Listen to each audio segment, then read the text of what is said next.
Welcome back. I'm Shane, this is Relative Time, and today we're talking about this thing. And the reason I said thing is because I'm betting most of you can't read what this says on the dial. This is actually the Omnion Lance. It's also known as the Proxima OM01, and it's one of the most unusual watches you'll ever find on Aliexpress, as it's sort of a modern take on the older direct read watches Elgin made famous in the 50s and 60s. Although here it's done with a standard movement and a lot of creativity versus the older specialized jumping movements of the Elgins. It's really an unusual piece with a huge presence, and that's really what I've come to expect from Proxima. Now, one quick disclaimer before we get into this one, this watch was sent to me by Proxima and they're not asking for it back, hence that promotional tag at the beginning. That said, let's get into the specs and talk about what this thing really is. For this quirky piece, Proxima went with a mid-size case. It measures 42mm without and 45mm with the crown, as well as a longer 51mm lug-to-lug and a decent total thickness of 13mm. It's also complete with a flat sapphire crystal with AR on the top, as well as a decorated sapphire exhibition case back. Now, rounding everything out, you have a 20mm lug width, 200 meters of water resistance, screw-down crown, and it's powered by either a PT5000 or a Sellita SW200. In terms of colorways, there are currently two, a lime green and this blue version. And with each of those, you also get the choice of either a straight stainless steel case or a black IPS coated version. The overall design is rather straightforward. It's a simple case leading to a rather clean dial. This one is a metallic blue, and one of the unusual features is a horizontal brushing on it. For the most part, the design is just a simple stick second hand that then sweeps around a second track. Other than that, you have these two cutouts at the 9, which displays both the hour and minute. Now, this watch may seem odd, but it is accomplished by just using a standard movement. The only difference is that the standard hands have been replaced with circular dials for the hour and minute. And as you'd expect, they slowly rotate, just as the hands would slowly rotate around the dial. Then they just place a larger dial with these cutouts on top of that. It looks weird, but reading it is rather straightforward. You just read it across like you would a digital. Here it's after the 8 but before the 9, so the hour hand is 8. And the minute is just past 42, so I'd say it's 8:42. Again, it's odd, but you can't really get much simpler than this. Now that we have a firmer understanding of what exactly this thing is, let's shift to what's bad, good, and just okay with it. In starting with the bad, we should really talk about the obvious elephant in the room, and that's the name and branding on the dial. The official name here is Omnion, which is kind of a question in itself. But the logo here takes that M and shifts it into this R, J, maybe sideways 2 thing. It's completely unrecognizable, and maybe there's a reason for this. But not knowing it, it just winds up looking more like the word onion. In fact, for a while, that was actually what I was calling it, the Onion Watch. Then there's a Lance name at the bottom of the dial that for some reason is squared. Again, more questions. Looking at everything here, it kind of feels like there's a story behind all of this, and especially when you take the polar themed case back into account. But honestly, I have no clue what it is. A little bit of mystery in life can be a good thing, but a nonsensical puzzle not so much. Next up is size. 42mm by itself isn't too bad, but when you combine that with a 51mm lug-to-lug, it really feels long on my wrist. Throughout the day, it's definitely manageable. And the flip side to all of this is that it gives the watch an incredibly pronounced presence. That dial just seems to go on forever, and I think shrinking it down to 41 would be more ideal, at least with regard to how it wears on my 7¼ inch wrist. 40 probably would have been more comfortable, but I think if you got it too small, that minute track would be really hard to read. Another negative is the lume, sort of. When you first turn off the light, it looks cool, but that doesn't last, as this thing has no staying power whatsoever, barely lasting 5 minutes in my comparison test. Although, to be fair, this dial isn't very conducive to lume, so there's not much of a point in putting a lot on it. Even if more was applied, once 15 minutes has elapsed, the area of the minute track which was glowing has now been shifted to be underneath the dial, and the part that's now exposed isn't glowing at all, so you wouldn't be able to read it anyways, which means the lume that's here is more for show, not necessarily for function. The last negative is that there's a little bit of a learning curve to using this one.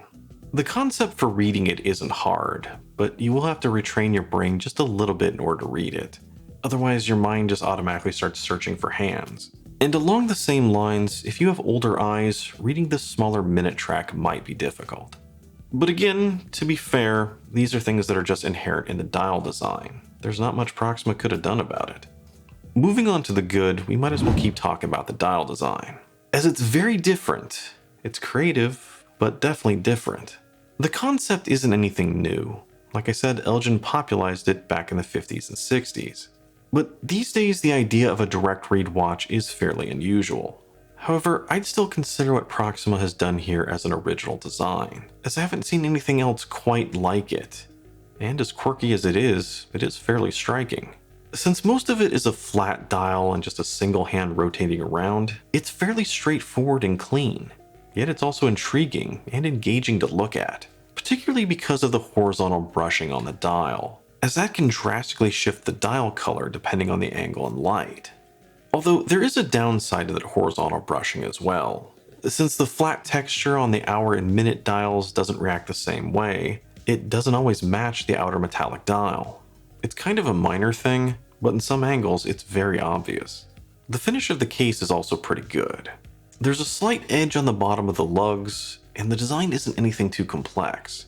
But it's nicely done for the price, with a mostly brushed finish on the sides and the top of the case, as well as a polished clean bezel and beveled edges on the side.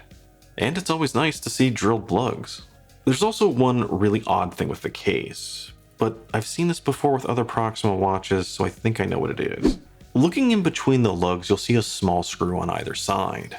In the past, Proxima's been experimenting with making two-part cases, where there's an inner module that holds the dial in movement, then an outer case that defines the shape as well as connects to the lugs. The idea behind this is that you can swap the module between the cases, as one way to really change up the look and maybe extend the life of the watch.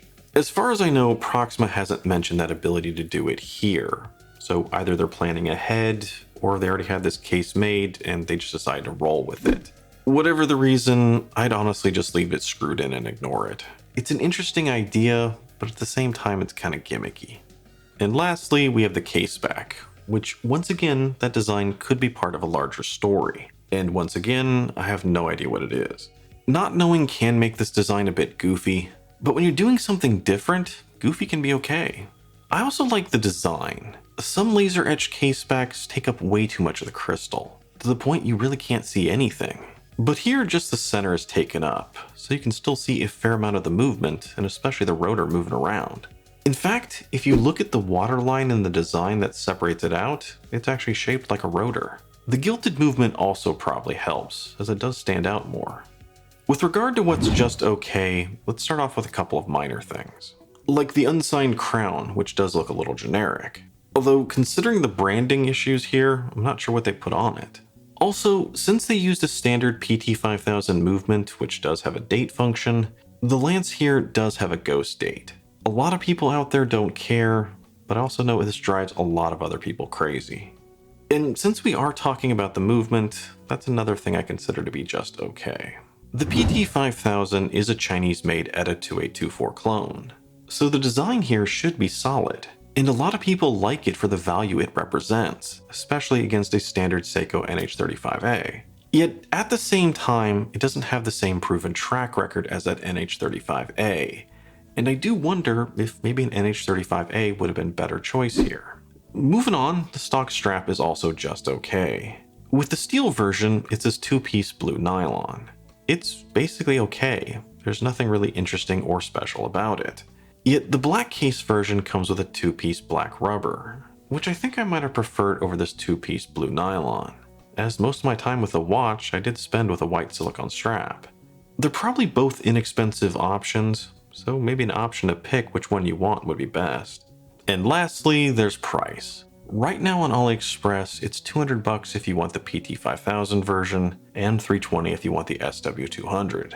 Now, I think most people would obviously prefer the Sleeta SW200 version, but I have a hard time seeing people pay that much for what is essentially a quirky novelty piece. So I think the vast majority of these will be the PT5000 version, which for $200 is pretty good considering what you're getting. And that does seem to be rather common for what you'll find a PT5000 watch for these days. I've also found the watches coming from Proxima to be a higher quality level than say your basic Pagani or Steel Dives.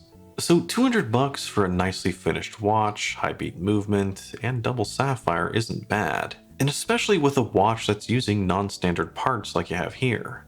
The only reason I've listed this as just okay is that it is kind of a quirky novelty piece. I mean, as far as watches go, $200 isn't bad, but $200 is still $200. And at that point, you should still think whether this is a piece you want for the long run or just something you're curious about. So, in a nutshell, the branding here is really confusing, and a lot of people are going to refer to this one as the onion. But like an onion, this one has layers, and it winds up being a rather striking, intriguing, and quirky watch. It's definitely different. For some, and honestly most people, it's probably gone too far off that beaten path. But for others, it might be just different enough, as this is going to be ideal for someone who's been curious about direct read watches, or for those just looking for something different. Which, granted, is not a huge audience, but if you are one of the select few, this might be worth looking into. Either way though, I think Proxima deserves a lot of credit here for doing something different.